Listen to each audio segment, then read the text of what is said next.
মনে রাখবেন, যৌবনকালের নামাজ আর বৃদ্ধকালের নামাজ আকাশ আর পাতাল বেশ করে।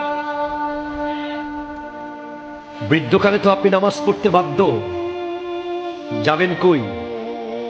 মসজিদ ছাড়া যাওয়ার কোনো জায়গা নাই। নাতি এখন আপনার সাথে আর কথা বলে না, সে কেজি স্কুলে পড়ে।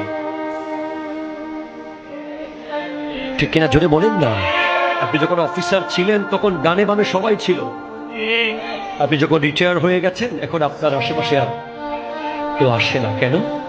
তার ক্লাসের টাইম চলে যাচ্ছে, দাদার সাথে কথা বলতে নিষেধ করে দেওয়া হয়েছে। দাদির পাশে বসতে নিষেধ, পানের পিসকিতে আবার স্কুলের ড্রেস নষ্ট হয়ে যাবে। দাদা আর দাদি কি গুগল বুঝে? দাদা আর দাদি কি সোশ্যাল মিডিয়া বুঝে?